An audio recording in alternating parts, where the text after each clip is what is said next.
Chapter 143 Uncanny. You can let go now. The unpleasant sensation that reminds me of a failed sneeze forces me to wince. I can handle pain, but this level of discomfort is something else. So, that shape-shifting ability is much less impressive than I thought. I can alter my hair color, eye color, and traits to some extent, but not my body shape except, perhaps, my height. By an inch. It is still an incredibly useful ability in some very specific situations.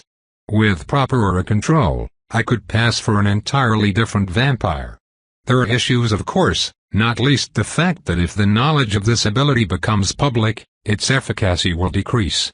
The second is that it takes time and effort to set up a different face and then more effort to maintain it, so it cannot be done on a whim. I am still pleased with this development. I even turned my hair copper as a test, thus pushing Melusan down one rank on the fetching redhead list. Jimena's thin lips pucker in disapproval. She has ever been adverse to deception, and disguise remains one of its many tools. My sister knows that it is merely a means to an end, and that intent matters more than method in many endeavors. She hides her aversion out of sympathy, and I decide to stop my experiments for now. I will soon join the ranks of the knights. There will be no need for such powers in their distant, insular fortresses. I look out in despair.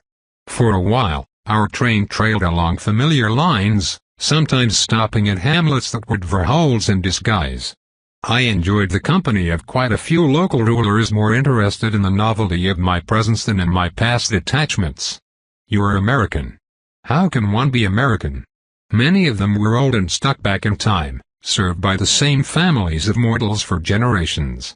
They lived in parochial domains withdrawn from the affairs of the world and out of the grasp of most mundane authorities.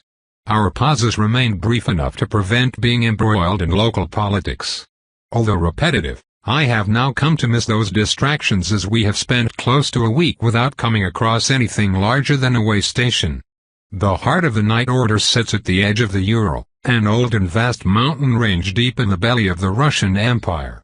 For 7 days, we have seen nothing but an endless ocean of green, sometimes broken by rocky reefs covered in scraggly growths. Our last fellow traveler of the undying persuasion left us long before that. Boredom is only broken by the occasional runs through pristine forests that, perhaps, never knew the hand of mankind. Jimena and I also bash each other's heads in on top of the different cars on occasion as well. I have won more than I have lost. Jimena is always her same disciplined, technically perfect self. Her ability to adapt and counter my own unpredictable style is quite impressive. What I admire the most in her is her perfect focus on our duel, even for a Cadiz. She never loses patience, and she never lets herself be distracted. I find that admirable. Finally, the train slows as it now has slopes to battle, and the path turns sinuous. Gray expanses of gravel and old stones replace the forested vastness. The weather turns inclement and dark clouds gather above. The peaks in the distance drown in murky gray. We are forced to cancel our next spar or accept being drenched. The very same night, as rain pounds on the metal roof above our head, we stop unexpectedly at the edge of a small building barely larger than a cabin. I see dark shapes enter the carriage ahead one by one and recognize the lamellar armors of the knights. They wear hoods to fend off the assault of the elements and control their auras, so I cannot tell much about their nature until Jimena and I leave the lounge to wait in the corridor in order to greet them. If we had remained seated, it would have conveyed a belief in our own superiority. I really do not see the problem. Knights support knights, dear sister. Be kind, please. Fiend. I compose myself and watch, curious, as the dripping knights enter the last carriages. I notice that the first-comer's armor is more elaborate than that of his followers. Any other thought vanishes when I immediately recognize the one at the front. The leader has the face of a saint, the blue-eyed, blonde, square-jawed appearance of the perfect fairy tale prince. His charming exterior is backed by a distant gaze that others would think dreamy, but I know to convey disdain for the world at large. I hate him with every fiber of my being, and his appearance is an ill omen. Anatole. He tried to have me killed twice as a rogue, and I have him to thank for the torture I endured in the bowels of Constantine's fortress. I force myself to relax my fingers at his sight. They are all here. I need not check. Our eyes meet, and for one moment, we stand suspended in time. More than 30 years have passed since our last encounter, but I will never, ever forgive him his transgression. The knight dips his head in polite greetings and passes us by as we move to the side. The others behind him are an assortment of masters from several clans, men and women who only have in common the poor state of their gear, and the mental exhaustion behind their clouded eyes. The doors of the many cabins close until we are alone. Jimena pulls me back into our own. I would like to point out, Jimena states, that etiquette dictates that we should offer greetings and light bows when meeting another squad. You failed to do it. Yes. The fault is mine. It bears saying that Anatole is a cunt and I would enjoy killing him immensely. I stare for a while at her solemn face. She swears so rarely. Those are attenuating circumstances, I say. Indeed. Unfortunately, he bears the gear of a trainer, which means that you will probably have to interact with him at some point. I am certain that he will not be assigned as your direct superior because we avoid this sort of faux pas, if it is any comfort. Would he try something? Attacking a fellow knight as an act of vengeance is punishable by death. He knows this. She leans forward. This is valid for you also. Please do not try anything rash. The elders of the Knight Order are not to be trifled with. It was not my plan. I have my hands full, for now. If he returns to the New World though, well, anything could happen. Jimena closes her eyes and sighs. When she opens them again, she has settled her mind. We arrive tomorrow. You know everything that I had to tell. I will be by your side in any case. I nod. Time to sacrifice 10 years of my life in the pursuit of power. By the time the next night falls, we have reached the secluded plateau the knights call their home. One moment, the train plods through ancient pine thickets, and the next, we are out in the open. A monumental gate set between two columns of white stone lies open, its width large enough for 3 more trains to cross it. Sculptures and reliefs adorn its facade carefully, and I can feel powerful enchantments even through the train's walls.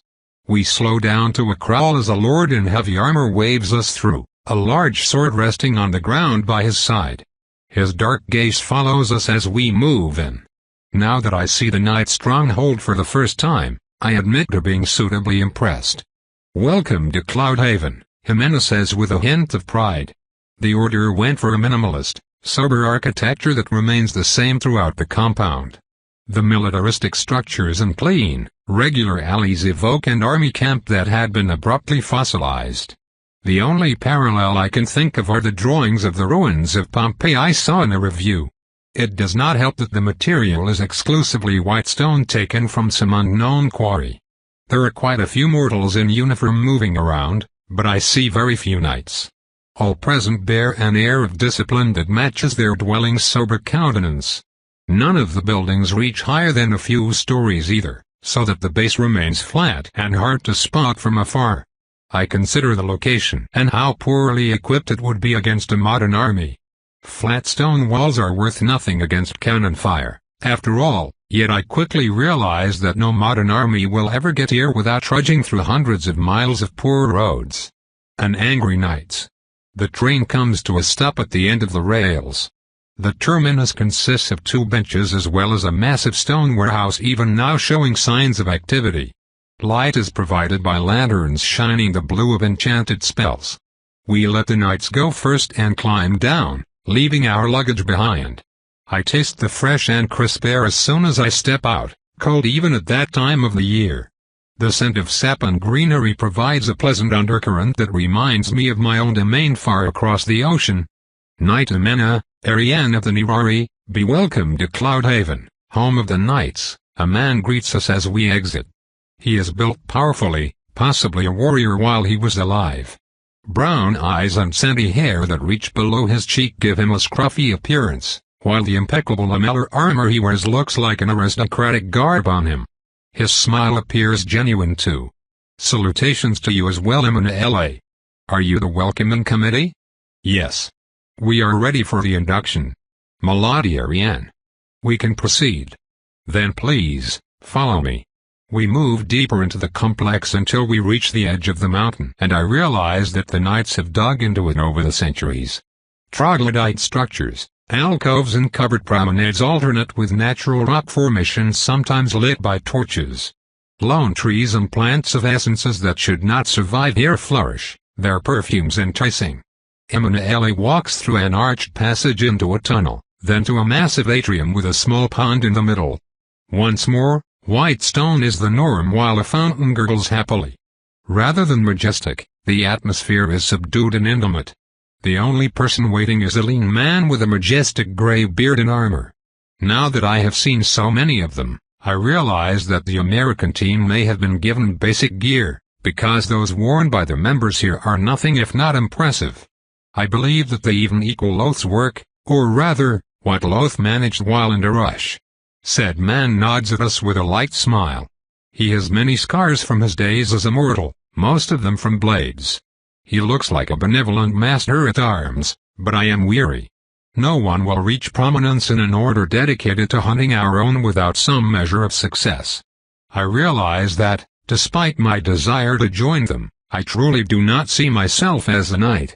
Perhaps if they had not been such rotten bastards. Bah, I should keep an open mind. Hail, Praetor, Emanuele says, and I am starting to recognize Roman influence in my host. I present to you Ariane of the Nerari who wishes to join us. Hail to you, Edil, and thank you. Welcome, Ariane of the Nerari. My name is Marlin and I serve as the head of training for the order. I will answer the questions you may still have if you wish. Otherwise, we can proceed with the induction ceremony. Knight Amena already enlightened me, Praetor. I am ready. Very well. Please stand on the stone. Marlin steps aside and I see a pedestal surrounded by water. Light from the moon falls from it like liquid silver. For all of its majesty, it bears no decoration and I feel no enchantment coming from it. It is just a stone. We do not trap our applicants, Ariane, Marlin notes with a thin smile. Your word will suffice. Sorry. Habit, I explain as I step forward. I understand. Well then, let us begin with the preliminary questions. Are you, to your knowledge, under scrutiny for a crime that could lead to a knight-backed extermination order? No. Jimena already informed me that those questions would happen. They are merely designed to make sure that the applicant's intentions are true. The knights do not even ask if the person intends to collect information on the order, as we all understand that it is a given. Have you come with the intention of causing harm to the order, its members or properties, or do you plan on committing said harm? No. Very well. Ariane of the Nerari, do you promise to uphold the values of the order, obey its precepts and commands for the duration of your service? I do. Do you promise to train, fight and conduct missions to the best of your ability? I do. And finally, do you promise to protect and support your fellow knights as if they were your own blood? Yes. The last question leaves a slightly awkward taste in the air. I mean that I would protect them like a spawn I would make. Or a John, who might as well be of my blood. The knights must feel it, but the shadow of my sire will always follow me until one of us dies. Then I, Marlin, Praetor of the Knight Order, stand witness to your oath. As do I, Emanuele, Edil of the Order. Your struggle is our struggle, your success is our success. Even in the dark of the world, you shall never find yourself alone. Welcome to the Order, Ariane. Pass the trials and you shall be a squire. Thank you, I say. The oath settles around me. The ceremony was short and direct, which I approve of. Marlin turns around without further ado and bids me follow him. I will make sure your luggage goes where it is needed, including your weapons, Emanuele says as he leaves us. Jimena and I follow the grizzled Praetor deeper into the mountain, and I see that the larger part of the base is indeed underground. Many of the installations keep windows to the outside, but I can feel powerful enchantments from the openings, a sign that the structure is not as open as it appears at first glance. We will be conducting a few tests to identify where your opportunities lie and create an adapted training regimen. We will start with mental resistance, then theory, then combat, and finally an interview with several specialists to determine which role or roles would suit you the best. We now enter a circular room with, again, an open canopy. A rotunda centered around a colossal weeping willow occupies much of the space. Another knight kneels in its shadow. A pillow has been left in front of him. Jimena and I will leave to discuss her next assignment. I will pick you up after the end of the test. Sylvain has clear instructions to gauge your defenses, and he will stop when he reaches your inner sanctum without looking for the core. Sylvain nods and invites me to sit with a gesture, which I do. He is a thin man with flaxen hair so fair they are almost white and pale gray eyes. Good evening. My name is Sylvain and I was tasked with assessing your mental defenses. Puckered lips indicate that he is less than pleased with the task. You are familiar with the concept of mind palace, I presume. The mental construct that takes the appearance of a safe place? Indeed. Unless American training standards are even worse than I assume, you should possess one, though with your ancestry. Oh, so that is how it is. I do have a mental construct, yes. I am delighted to hear it. Since when? Since 1803, when I was turned. Jimena of the Cadiz taught me how to do it on my second night. You have had a mental palace since your second night? He asks with barely veiled disbelief. It was a single room at first, but yes. Is that so? Are you sure that this is not merely an image you maintain? Image focus and a true mental palace are two entirely different things. I am reasonably certain, yes. Well, we shall see. Make yourself comfortable. At your signal, I will breach your sanctum. Rest assured that I will stop there. Confident, are we? I close my eyes and appear in the bedroom of my mental fortress, the heart of my power.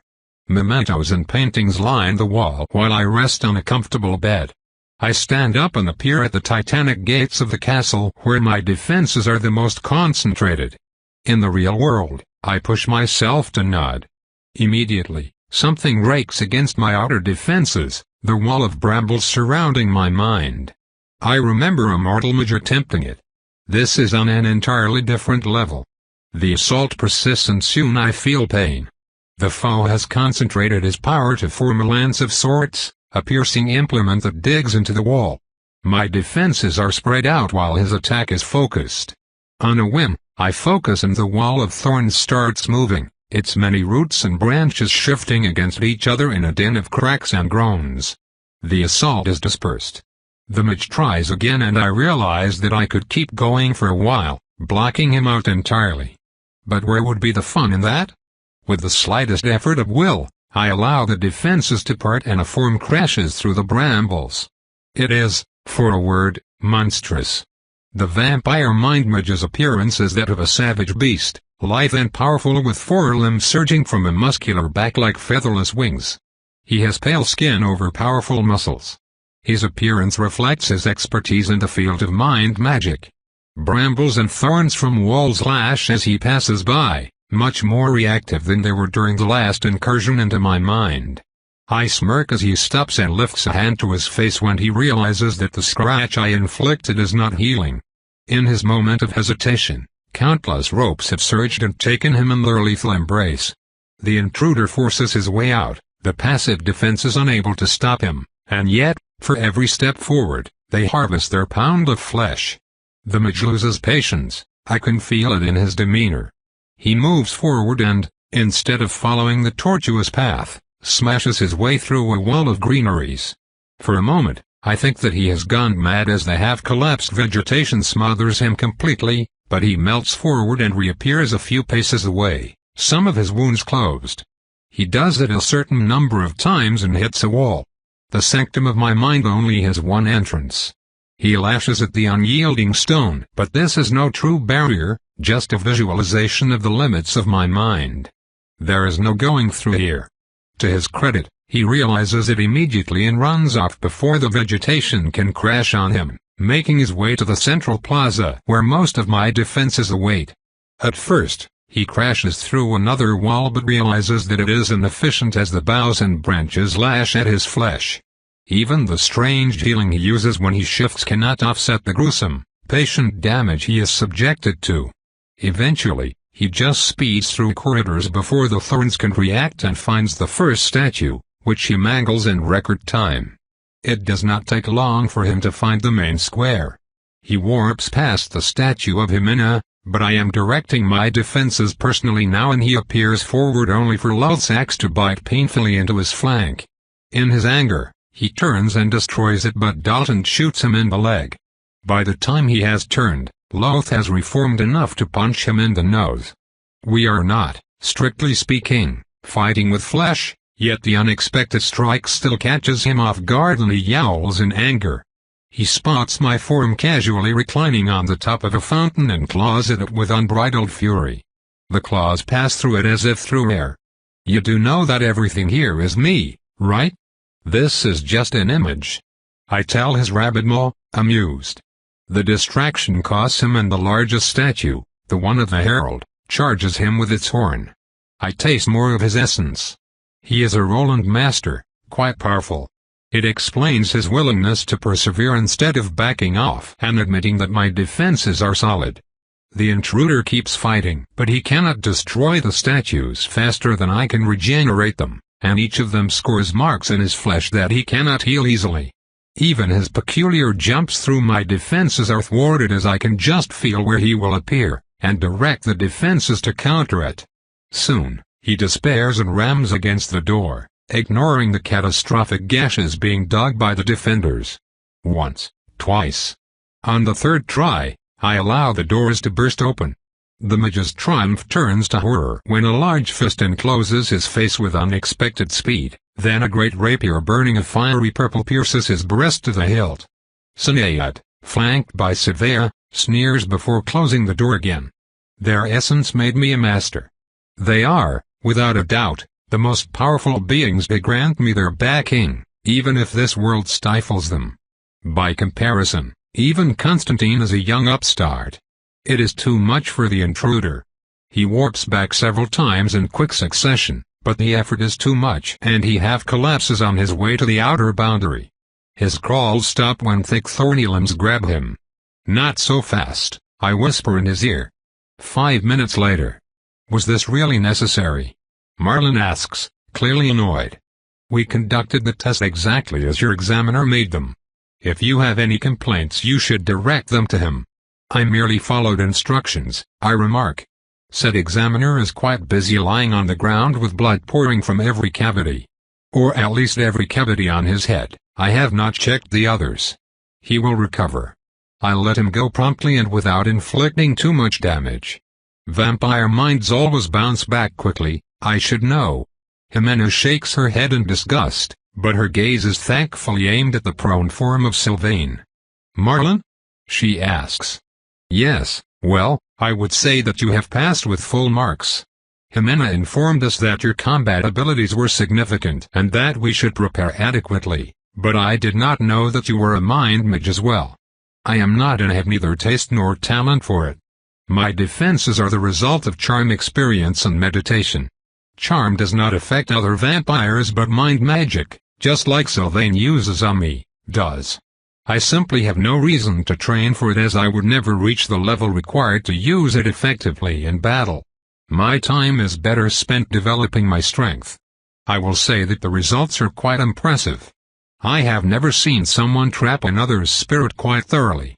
It will be an excellent learning experience for dear Sylvain. He was growing a bit complacent as of late. Follow me, we will now proceed with the combat examination. Will you handle it, Marlin? No. Octave will. I almost freeze in my steps. Even Jimena raises a brow in surprise.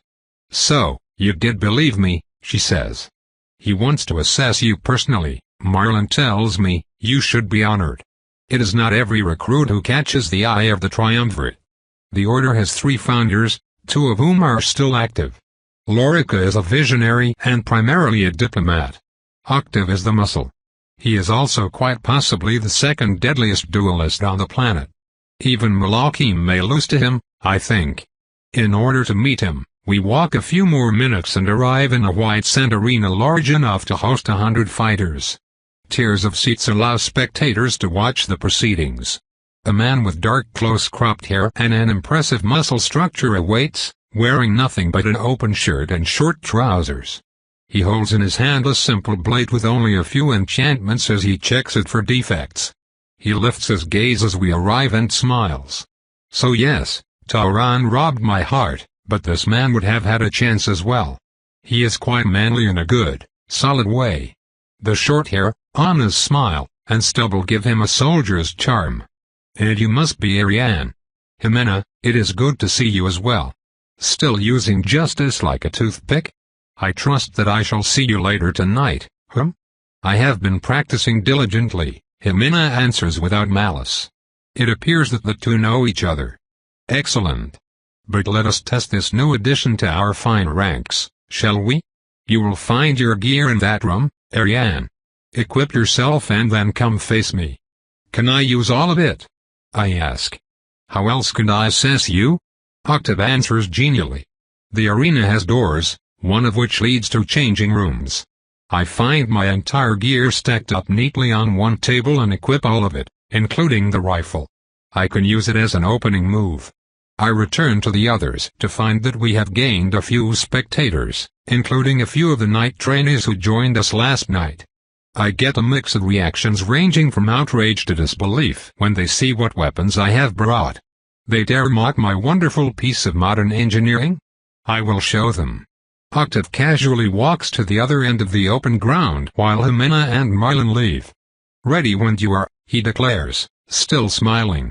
I lift the rifle and fire it in the same movement with a small flip of my hand. I watch as Octave is casually standing one moment, and in a lunge, blade extended the next. He cut the bullet in two. One of the fragments still smashed against his chest and pierced his skin, forcing some blood out. That man went and forgot about inertia. I chamber the next bullet with all the speed I can muster and fire another shot. This time, he stops it with the flat of his blade as he rushes forward. Let there be darkness. An impenetrable cloud covers the area as I rush to the side and lash out with Rose, dropping my gun on the sand. He somehow dodges low and angles himself towards me. Our blades meet. I try my very best to keep him at bay, in vain. He does not even make any effort to see me through the spell. He must guess where I am from the direction of my blade. On a hunch, I curve it and his attack is slightly to the right. I use the opening and lean backward, using my gauntleted hand to grab the big iron. In another smooth movement, I draw the big iron and pull the trigger as the barrel clears the holster. Impossibly, Octave twitches at the last moment and the bullet merely hits his flank. Unfortunately for him, those are not normal bullets and a deep, bleeding gash opens, staining his shirt black. Octave smiles. He accelerates. His movements are now less casual and playful, and I have to work in earnest to stop him. Suddenly, he attacks one more and I am pushed back, forced to focus on defense to avoid being skewered. Flay. He lightly steps to the side to avoid the spell and I realize that we have left the cloud. I attack in earnest. He somehow blocks or dodges everything I have, no matter how unpredictable I try to be. Sometimes, he moves faster than I can, but most of the time he moves slower as his superior technique allows him this freedom. I try every tip and technique I learned from Tauran and Nami to force him back, mixing different styles in an attempt to force a reaction. As I try to disarm him with one of Jimena's methods, he chuckles. Trying my own tricks on me, are you? Damn. Out of ideas, I attempt new things. I grab for the big iron and, as he surges forward to stop me, cast a spell instead. Bind. The tracking chains erupt from my gauntlet as I charge towards him. He reverses course and blocks it with his forearm. Then, he pulls. We both strike at the same time and our blades block each other's. We are very close. He headbutts me. I kick him. Shred. At this distance he cannot dodge, or rather he could, but decides to block with his sword instead. Just as I expected. The simple enchanted sword blocked two high-caliber enchanted bullets at close range. Rose's strikes and now a spell designed to destroy inanimate material. It is too much for the simple tool. It breaks, and I see surprise for the first time in Octave's gaze. Or was it pleasure? He leans under my surprise attack and grabs my bracer, pulling me in. We are now too close to use anything but knives. He and I claw at each other with merciless fury. His attacks dig grooves into Loth's armor, while I only manage to open tear cuts in his already shredded shirt despite using power that could rend stone to powder. Our deadly dance is frenzy without an end, and he never lets me open the distance. He is toying with me. I should feel more anger, but the fact that he treats me seriously dulls the edge of being so thoroughly outclassed. After a few minutes, and just as Loth's armor starts to fall apart, he moves back and raises one hand. Enough. Well done. You pass. A few applauses echo throughout the tiers. Already? I ask with some surprise. Octave chuckles again. Did you want me to go on? Not for an assessment. I am simply astonished. I always finish this sort of fight stabbed or smashed into some elements of the landscape. Oh, you will in the future. I merely did not want to delay your next test. It would not be civil of me to have them wait until you rebuild ahead. I glare a bit, but he merely shrugs. A promising display, Marlon says as he enters the arena again. Shall we? I nod at Octave and follow the praetor out after getting quickly changed. Jimena decides to stay.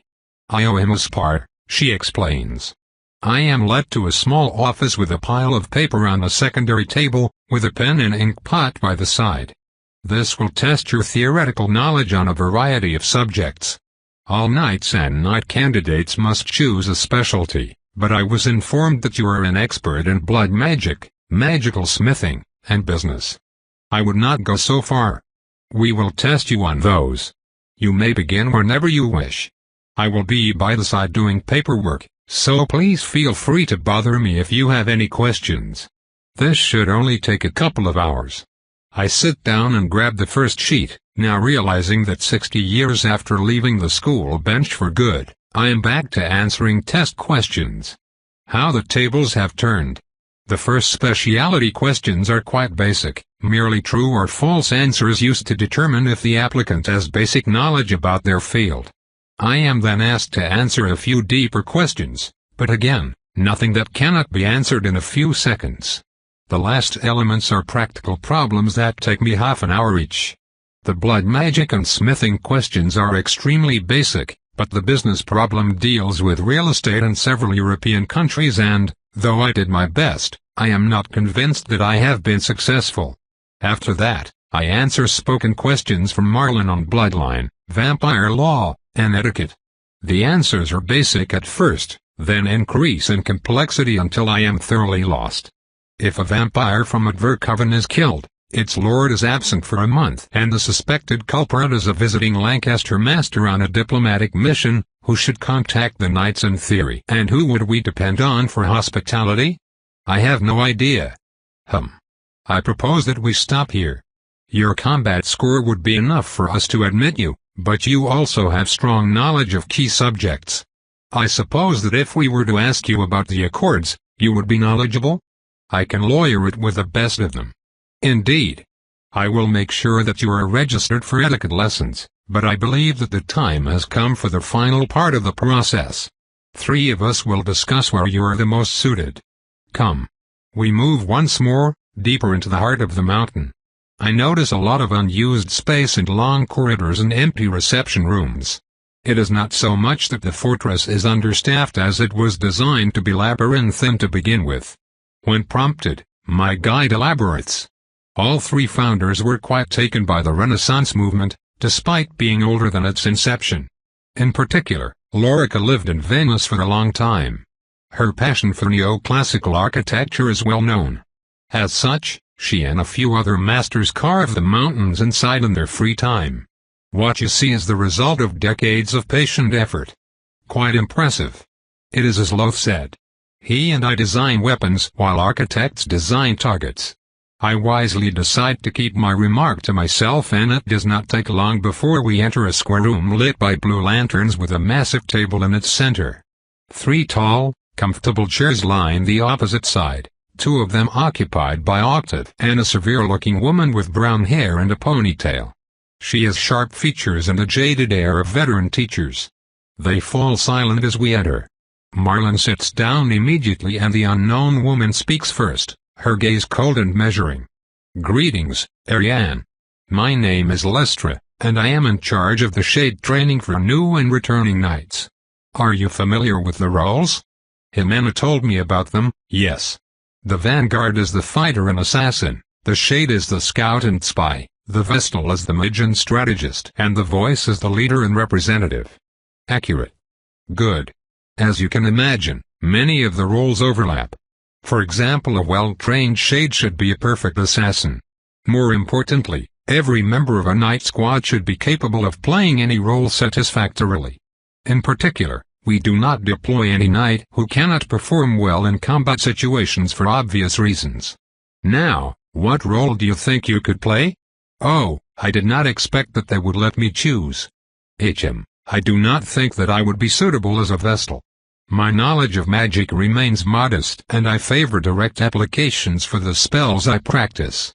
I also prefer simple schemes. Those are always the most likely to succeed. However, we agree with your assessment. From the past events you shared with us, we can tell that you see plans as means to ends and that you prefer to adopt a more flexible approach to problem solving, she continues. Like resorting to extreme violence, Octave suggests helpfully. You are capable, but we believe you do not have the perfect mindset for the role, she finishes. I do not think I would be a good voice either, considering my origin. Both the geographical one and that is true for Europe only. We understand that you have always acted honorably on the American continent and managed a few feats of diplomacy. You will follow additional classes on leadership and, as I am sure Marlon mentioned, etiquette. We will reconsider this option later. As for Shade, I think that I would be suitable, I say. No one speaks and the other examiners all studiously look at anything but Lestra's skeptical expression. So, let us see previous operations and how they developed, shall we? She says. In 1812, you assaulted a mansion for the purpose of capturing a cell leader. Yes? The operation ended as a failure, with most of the manor destroyed by, and I quote, pigs set on fire. In the same year, you attempted to retrieve a folder from a bank vault.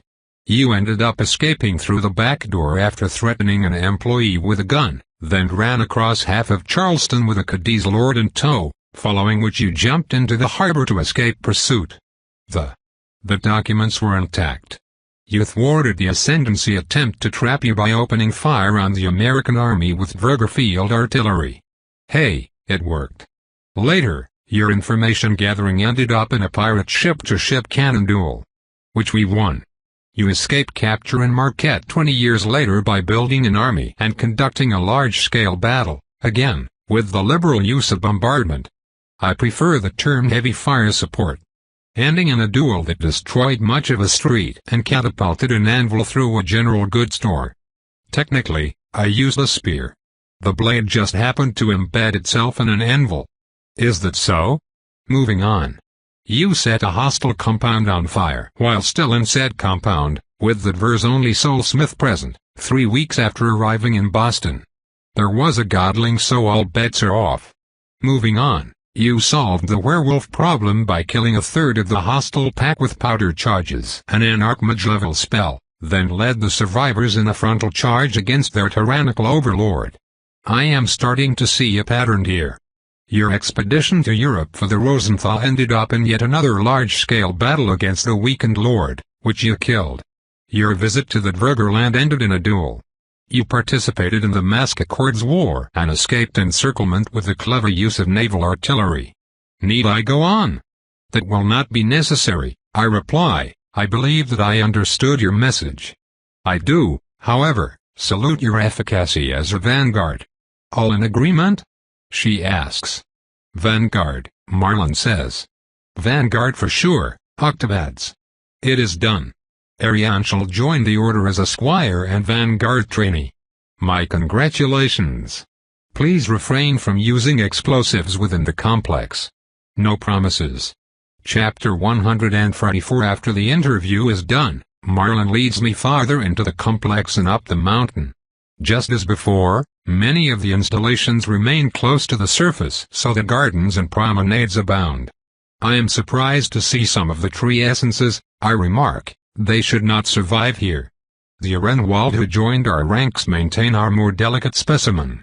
They also take care of our nightmares. The knights benefit from the qualities of all those who joined our ranks. All the flaws too. Our harmony and values could be the future of vampiredom, if enough believed in it. No need to sell me, I reply in a bored voice. I already joined your ranks. No, Squire, you are here because Octave may have the solution to your immature Magna Arca problem. We are under contract, not under oath. Not truly. You know of what I speak. Yes. Let me be honest, Marlon, since you have been a gracious host so far. You have someone among your numbers who cost me dearly and abused his powers to hurt me while I gave him no cause. I know about Anatole. He was dearly punished for his transgression. And yet here he is, in the same compound, in a position of authority. If I trusted myself less, I would have stayed on that train. Knights are to leave their past grievances at the gates, Marlon observes. I allow him to sense my annoyance and he indulges me. We are not blind to our own nature, of course. Past enemies will not belong to the same line of command. I merely ask you to give us a chance. There's much we can bring to each other. We shall see if your actions match your words. My last remark kills the mood a bit, and it is in silence that we arrive at a secluded area at the end of a corridor covered in frescoes. We enter a square room acting as both a meeting space and storage with an unlit hearth on the side. Large stairs lead up to a set of double doors, all in the same sober white stone. We climb and I see another square cavern with no roof, the light of the moon shining down on the lone willow tree. Grass grows a vivid green under its boughs, and a covered promenade encircles it, leading to 6 different doors. Marlon walks forward and rings a bell hanging against the wall. The delicate chime fills the clearing. Vampires in simple uniforms emerge from 3 of the rooms, 1 from each, with slow but purposeful steps. They try hard, but I have frequented ancient lords and I can tell when someone is pretending not to hurry. They were waiting for this. I study the 3 newcomers as they line up in perfect order. In the army, they would have been chewed out for taking their time. Here, though, the knights contend with masters, and if we have a humble person amongst our ranks, I have not met them yet. This is merely a dance to show that, although they serve, they are not subservient. Appearances are important when instincts are involved. This is the proper way. Lady and gentlemen, may I present to you Squire Ian, your new vanguard. They have decent aura control, but I can still detect a hint of excitement behind their stony composure. She is the first applicant in history to wound Octave in a formal duel. This time, their control fails. They stare at me with undisguised surprise. Twice. Eyes bulge and brows furrow. With a gun. Auras explode, and a tall blond man with a trimmed beard and light blue eyes expresses his surprise. Marlon, you are doing this on purpose. Of course, I am, the older vampire agrees, though I only spoke the truth. With this, your squad has grown to operational size. Oh, good, then perhaps we can finally win a competition, a man with a dark mustache and a reserved air says in a tone that would fit in a lawyer's office. The last person does not speak. She is a petite woman with dark hair held in a white shawl. Her skin is tanned and her eyes drift to corners in the manner of those who are always on guard. She is a Vanheim, I can tell. The lawyer man is a Lancaster, while the blonde one is an Arenwald. His words do not surprise me. A normal squad consists of 4 to 6 members, with some redundancies but always the 4 roles represented. If they were to compete without a vanguard, they would surely be at a clear disadvantage against other squads. I will refrain from commenting. Now, you have one night to get acquainted and help Ariane get settled. Training shall resume tomorrow. I bid you a good night. Squire Ariane, your personal effects should already be in your quarters. Marlon bows graciously and leaves without a sound. We stand unmoving until he has left this section of the compound, which I understand is our squad's private barracks. I turn to my new teammates before the situation becomes awkward and bow slightly. Greetings. As Marlon mentioned, I am Ariane. It is a pleasure to meet you all. May I ask your names? Of course. Introductions. Lars, would you do the honor? The mustached man asks. My name is Lars. I am of the Arenwald. I am the team's face. He waits, placid, as immobile as a statue. That is all he is going to say? Well, it is good to meet our face, I say, with a little hesitation. I expected someone smoother. Our dear Lars may not be the most loquacious ambassador, but he has qualities that make up for it in my humble opinion. He has a deep understanding of law and interpersonal connections. Do you not, Lars? The other man continues. You flatter me, the man answers with the energy and passion of a dead dog. He is also a proficient spear user. It is just such a shame that he always loses his weapon. I use javelins. I throw them, Lars elaborates. He does miss quite a bit, so I cannot tell the difference. The other man continues dully. As for me, my name is Phineas, and I am of the Lancaster, though I believe that they may be regretting it now. I am the team's vessel on account of my accounting skill. That is too much. I beg your pardon. The knights have recognized me for my keen mind, and I am following crash courses in strategy and magic. Why, I can even name every chess piece now. I do not follow. Why would an accountant join the knights? Oh, what a great story this is. Let us sit and I shall regale you with it. There is a small table near the willow with 6 seats. We take positions around it, the other woman still looking at everything but us. A long time ago, I was a clerk laboring for the government of King George III. My work ethic was impeccable, and since no good deed goes unpunished, I was recruited in the ranks of the Lancaster. In a rather heavy-handed fashion, I may add.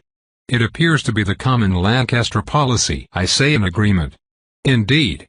For a century, I labored for the cause, until I noticed a few subtle irregularities in some of our dealings with the Rosenthal Consortium. I, of course, challenged them. Oh dear. The Rosenthal never make mistakes. They do not, and they were quite grateful that my hints allowed them to uncover embezzlement from, can't you guess? Your superiors. Bravo, madam. And now I am esquire. Now, for the last member of our merry band, and then it will be your turn. Please do be patient, I do not actually know the tongue. What? I watch him turn to the shawled woman, confused. Ahem. Let fen, can dine is eaten iden. The language is strange, and one I do not recognize. The woman glares at Phineas, or perhaps this is simply her normal expression. For the first time, she inspects me. My name is Esmeralda. I am of the Vanheim. I am Shade. A shade, Phineas corrects. A shade, she repeats, rolling her eyes. Phineas, I address as calmly as I can. What language was it that you used? Turkish. She speaks Turkish. Indeed. But not Akkad. Not so far. What else does she speak? Old Arabic and ancient Greek, as far as I can tell. I would have a headache if I were still mortal. So, let me summarize. We have a face who does not speak. Lars grunts, proving my point. A vessel who does not cast spells, and a shade who cannot communicate. And a vanguard who uses guns. Yes. I cannot believe the only conclusion I can draw from all those elements. Are we the squad of rejects? Phineas nods wisely. Ah, I knew you were a sharp one the moment you came in. Damn it. Please tell me that you can use something more than just guns, Phineas asks without much hope. I would not have landed the second shot on octave otherwise. I am a competent fighter, I assure you. I trust you, but would you mind sparring with Lars? He is the most apt among the three of us. It would help if we could assess your level. Certainly. I stand up and Lars leaves for his apartment, returning with a steel sword and shield combo. You do not wish to fetch your weapons? Phineas inquires politely. No need, I answer, and materialize rose in my hand. Seeing Lars' expression turn sour, I feel the need to comfort him. I will be gentle. Ready? He nods.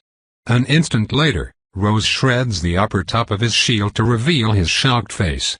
An instant later, said shocked face is bodily grabbed and planted in the loam beneath the willow. Silence returns to the secluded garden. By the eye. What bloodline did you say you were?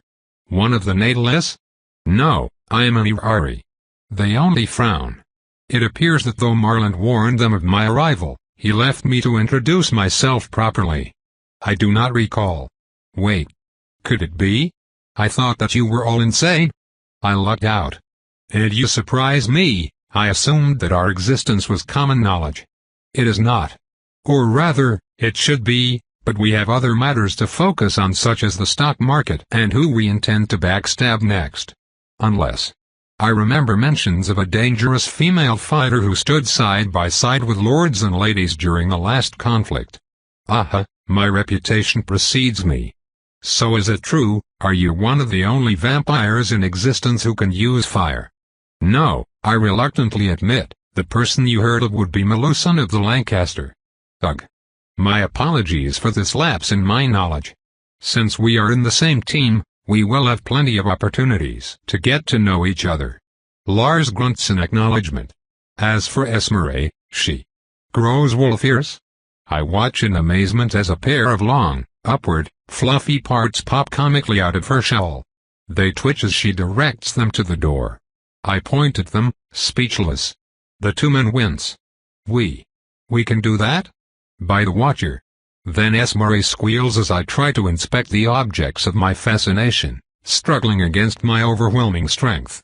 Ariane, please try not to molest your teammate on the first day.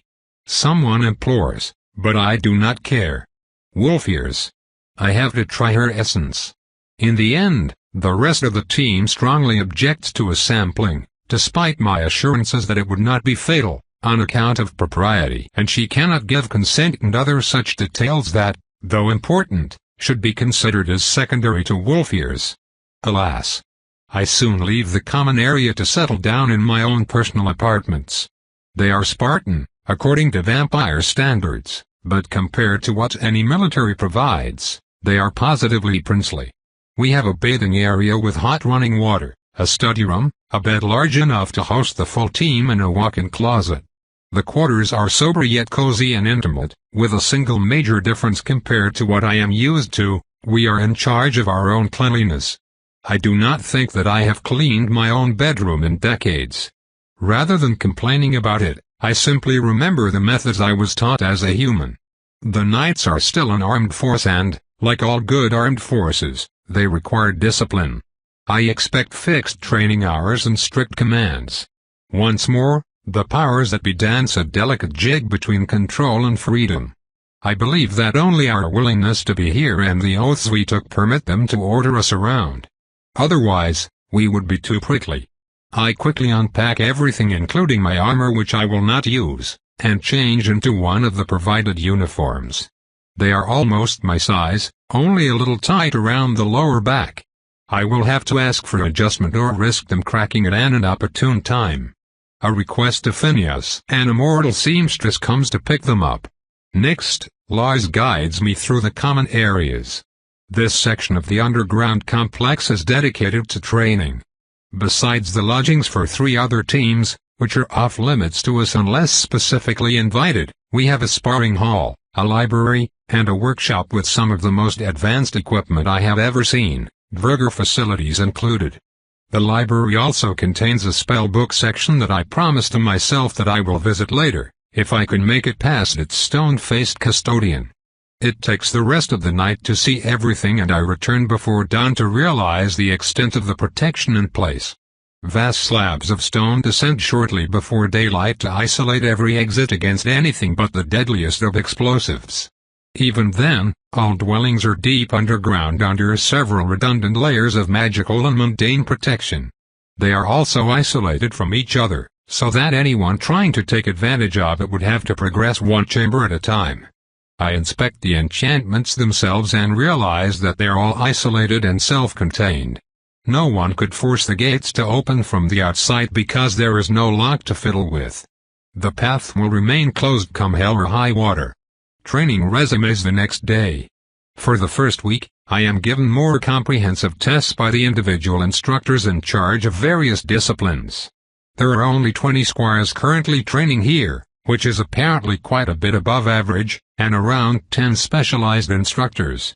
It means that we have ample opportunities for individual lessons. Truly, night training is some of the best one can hope for on this planet. As for the number of recruits being so high, I blame it on the current political climate. It appears that many Europeans have felt the need to withdraw from the world and its vicissitudes recently. It certainly beats being tortured. At the end of the first week, my team and I are set to face another in a small competition. We travel a few kilometers to a maze-like arena sitting incongruously in the middle of acres of rocks. There, we are set against Team Oak. There are team names. I ask Phineas as we put on the mandated armors above our uniforms. Yes. We are Team Willow. Because our common area has a willow in it, Lars adds. At least we are not Team Cactus. I grumble, ignoring Esmeralda's hiss. The poor thing still has not forgiven me for manhandling her. I stopped before doing anything too daring anyway, but I understand her fear. She should be afraid. Wolf ears. By the Watcher. In any case, the instructors have not seen fit to forbid me the use of my own weapons, and so the four of us walk out into a dusty, gravelly square surrounded by several entrances. I bet that some amusing games could be played here. 5 master vampires exit from the opposite path. A tall instructor in charge of squad tactics awaits us in the middle, clad in his pride in a more elaborate suit of armor. "Welcome, squires," he says. "Now that another team has reached capacity, we will be conducting a few tests to see how they perform. Team Oak, Squire Ariane has proven her ability during the aptitude test, so do not hold back." I meet the glares of our opponents. They clearly had no intention of holding back to begin with. "Ah, Squire Ariane, I apologize for the late notice. For the sake of the test, please do not use your firearms." "Of course, instructor," I reply with a conciliatory smile. Everyone watches as I unbuckle the belt holding the big iron. The massive, custom-made revolver is left on a nearby stone with an audible plunk. Let them feast their eyes on this marvel of aesthetics and technology, its silvery engraving shimmering under the light of the stars.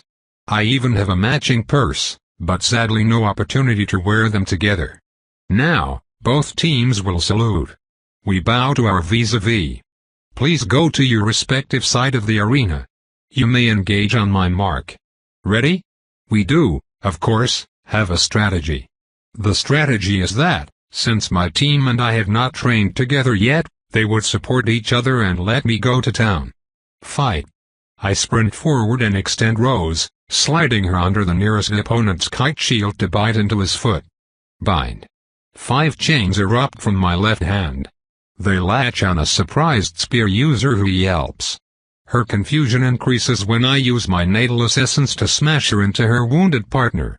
The two fall into a pile, which I jump over to get at their panicking Vestal. Frost Whip. Shield. I allow the spell to bounce on my defenses and dive under a small sword stab. A punch throws the mage against the wall.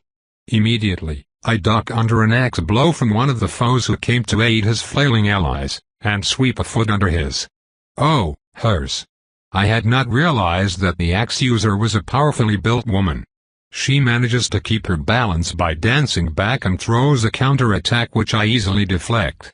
I also take a step back and quickly overwhelm her with a flurry of strikes. Stoop. The instructor bellows. The fallen ones pick themselves up. Ah, an interesting performance. My apologies again, Squire Ariane, but I fear that for the sake of training, I will have to request that you do not use your assault weapon. It was an exemplary performance nonetheless.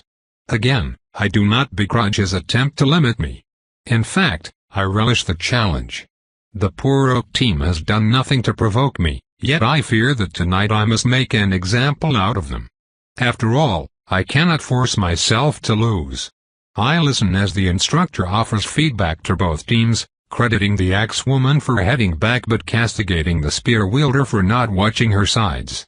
My own allies are told to stay closer to me to provide support and maximize the threat. His tone is calm and respectful to soften the blow of public criticism. He eventually gives us a short lecture on the challenges of facing a stronger opponent, then round 2 starts. This time, the stout axe woman, limber spear user, and the shield-bearer all rush me, with the Vestal and a man wielding a dagger providing support. Darkness. The obfuscating cloud swallows them, and I enjoy the surprise on their face when they realize that they are blind as bats. Even Octave had issues perceiving me by sight, though he immediately compensated for it. Those recruits do not stand a chance. The second fight is even shorter than the first. St-oop. The instructor's voice feels more tired this time. We go over the effects of large area spells, deception and diminished perception. Squire Ariane. No spells? Please? I remove my gauntlet and place it next to my gun. The other squad appears more annoyed and ill at ease than before, but if any harbor true hostility, they hide it well. I would be a bit miffed at being beaten repeatedly. Come to think of it, this is what my spars with Jar-Ek or Tauran look like. The third round begins much the same as the second. I sent 3 throwing knives at the shield-bearer in quick succession, with one drawing a painful dark line across his calf. He stumbles with a curse. I step backward to avoid an axe strike and kick my assailant in the chest. Lars rams the spear user with a javelin as she tries to stab me. I twist and grab her weapon while she falls. Phineas and Esmeralda take my sides. I twirl the spear in my hand in the hypnotic, distracting dance that Nami created. I am far from being her equal, yet the hum of the blurry weapon robs the last traces of hope from Team Oak. I smack the axe woman's face with the butt of the spear, then stab from behind her at the shield man. He does not see me well, though he still manages to scramble away from the strike. Lethargy. I let the Watcher essence fill my nails and slap the spell away. The Vestal's face shows considerable dismay, and I use the distraction to plant a throwing knife in his gauntlet. Their flanker tries to stab me and I manage to block the attack at the last minute, although his other attack bites into my shoulder. Because the weapons are made of steel, the wound heals almost instantly. Esmeralda uses the opening to take him down. Bolt. Phineas exclaims, quite pleased with himself. A decent magical projectile emerges from his own gauntlet, only to be dispersed by the enemy Vestal's shield. It does not seem to affect his good mood. With this, all our opponents but the Vestal are disabled and the instructor calls an end to the third round. We receive advice on positioning and moving as a squad, though the instructor informs us that we will be trained thoroughly on squad tactics further down the road. Even then, it is clear that he is running out of steam. You can only pretend so much before it becomes clear that our side wins simply because I outclass every other combatant by a significant margin. Some of our foes clearly received instructions in the art of battle. It simply does not compare to being tutored by Naminata the Singing Spear, Tauran the Soulsmith, and Jar-Ek the whatever he calls himself, possibly the Earthquake or something equally ostentatious. Oh, and stealing essence over 60 years of bloody battle. I drop my throwing knives and replace them with steel training gear, something I should have done before. On the fourth set, I plant them in the axe woman's eyes, steal the shield-bearer's shield and bash her with it. Is this really necessary? She complains. Sorry, holding back would be a disservice to you, I assure her as I smack the knife thrower into a nearby pillar. St-oop. The shield I just threw crashes in the wall over the Vestal's kneeling form, showering him with dust. He looks up as the steel pane falls on his nose. His reflexes save him. Not that I don't appreciate the experience of facing overwhelming odds, the knife wielder says as he removes a blade from his shoulder, but I think 4 times in a row is quite enough. I fear that you are right. We will need to adjust our program. In the meanwhile, we will practice maneuvering. We do so. Both teams train to move through the maze while maintaining a flexible formation that protects their Vestal.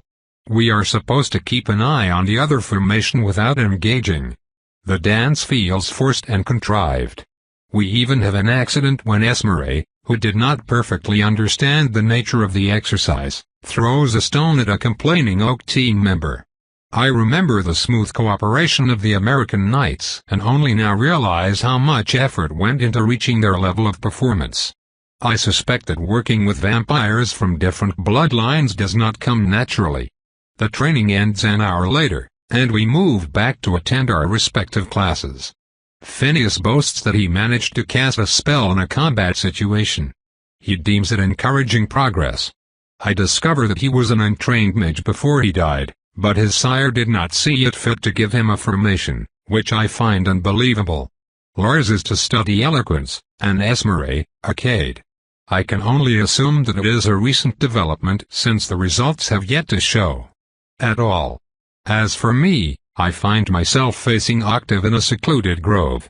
As before, he wears a casual white cotton shirt and wields a training sword, this one made of steel. Steel means that he will not be afraid to cut me to ribbons. "How did squad training go?" he asks. "Are all recruits usually this raw?" I reply, "No. In normal times, we mostly have 1 or 2 teams training simultaneously. Right now, we have 4 in total including one that is undergoing retraining." Retraining. Knights retire and die. Most knights will only stay with us for a limited time. Fragments of teams are often merged together to create a new one. But enough of this. You have come here because your aura is not under control. Well, to be precise, my essence. He lifts a hand to silence me, and I comply. If you could control your aura, in essence, you would not have this issue. Your essence is you. It should always obey you. A lack of control simply means that the power and emotions overwhelm your mind. Do you think that becoming a lady will fix the issue? It will not. Seeing that I do not object, Octave continues. True aura masters can mask their presence entirely. You could walk past them in the street and never realize that a vampire was there. Unless I smell them. He snaps his fingers. Do not let yourself be distracted. I will help you, if only because a knight who disables herself is of no use to us. Aura control is the perfect expression of a true warrior, because only those who master themselves can master the deadliest arts. As for the physical aspect of training, I notice that you favor mid-range engagements with that curious soul weapon of yours. I merely wanted to use my superior reach, I say. Lies. You don't know how to use a sword beyond the basics, Octave replies with a smile. We will remedy that too. He swings and the sword blurs in his hand. This might sting a bit. Tobe continued,